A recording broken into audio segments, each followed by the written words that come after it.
It's Carmen Alana Tibbetts, and I'm here in the Agoja Art Studio.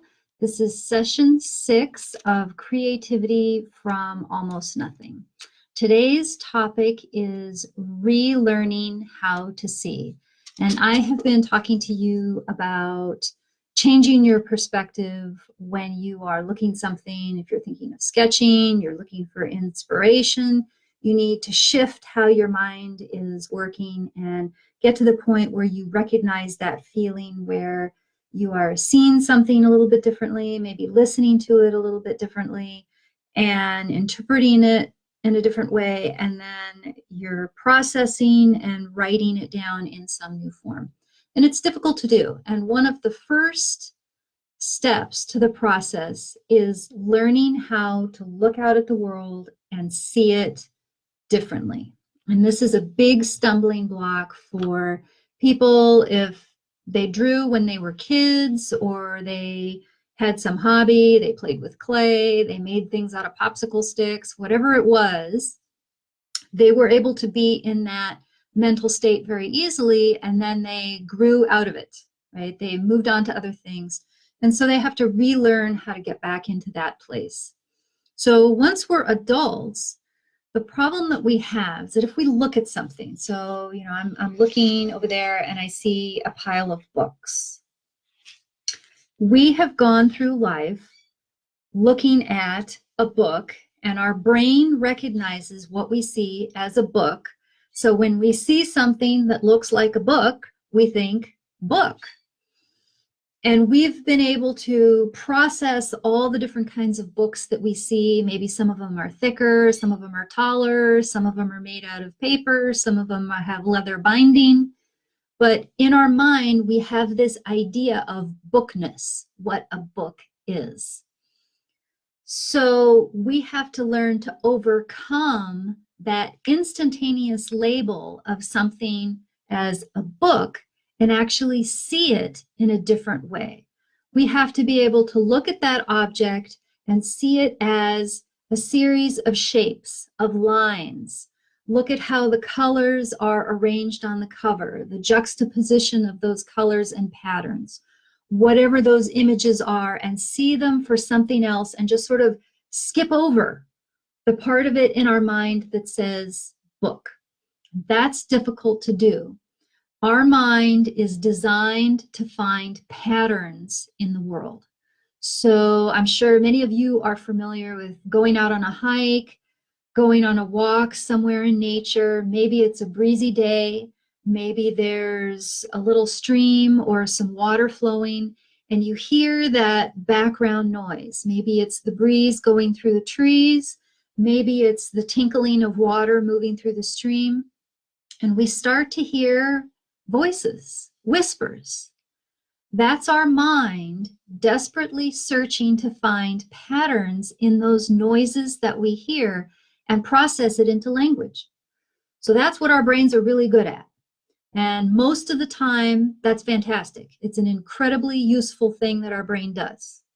However, when you are learning to be creative and you want to develop your artistic skills, you have to sort of bypass that whole pattern recognition thing. You want to be able to just look at something for the basic parts that it is, the lines, the curves, the colors, the shadows. You want to listen to the sounds and just hear each individual sound for what it is. It's tricky. So what you have to do sometimes is trick yourself. You have to shift out of it. So I'm going to focus on visual things here. And you may have heard of that book, Drawing on the Right Side of the Brain. It was very, very popular when it first came out in the 70s. And it was based on brain research from the 60s.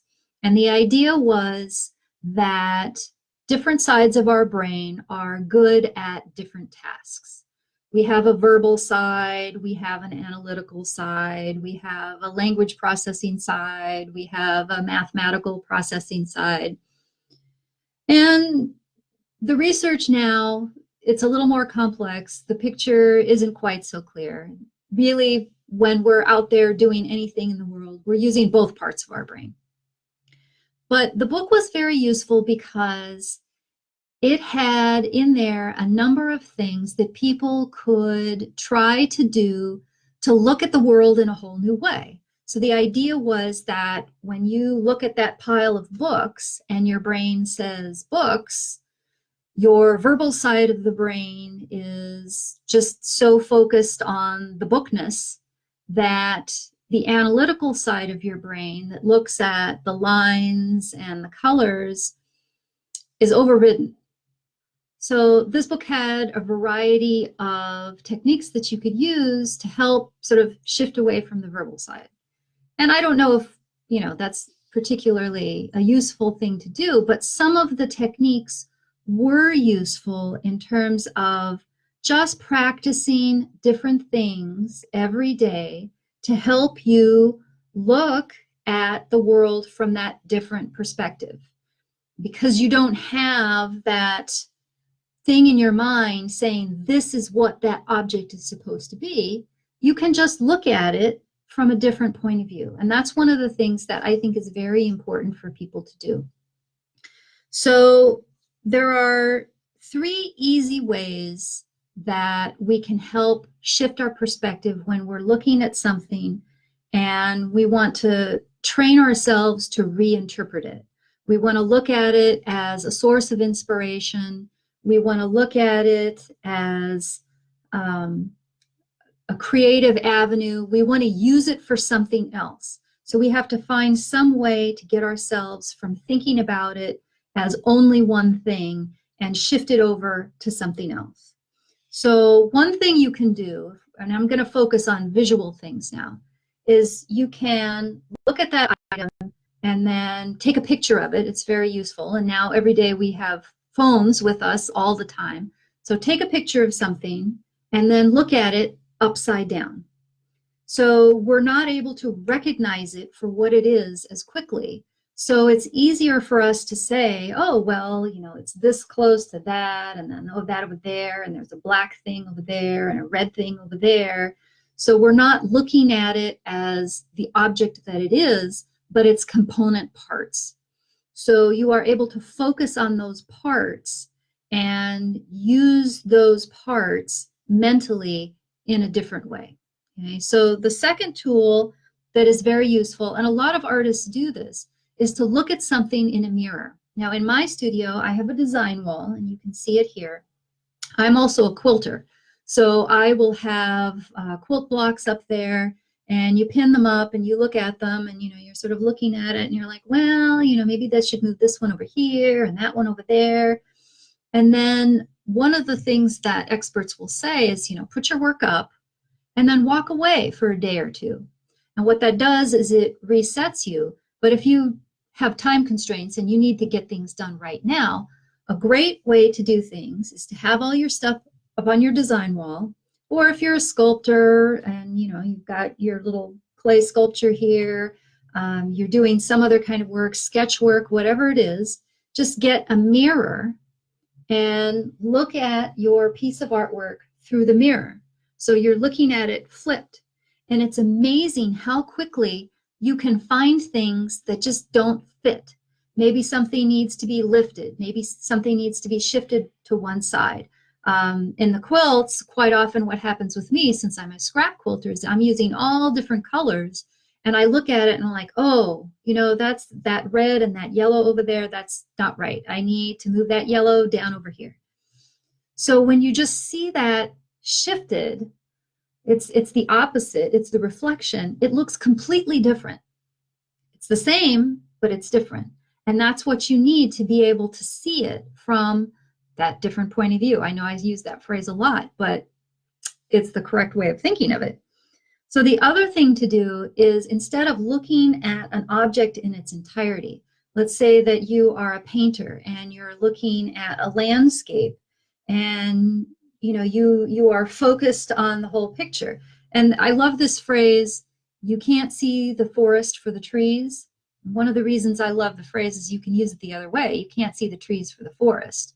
The issue is that you are focusing either on the parts, so you can't see the whole, or you're focusing on the whole and you can't see the parts.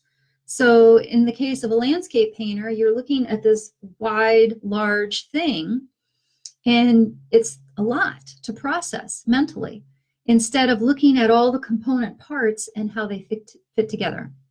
So to help you do that, and our homework today is using this technique, is to use some sort of little window, something small, to look at something large from a very tiny point of view.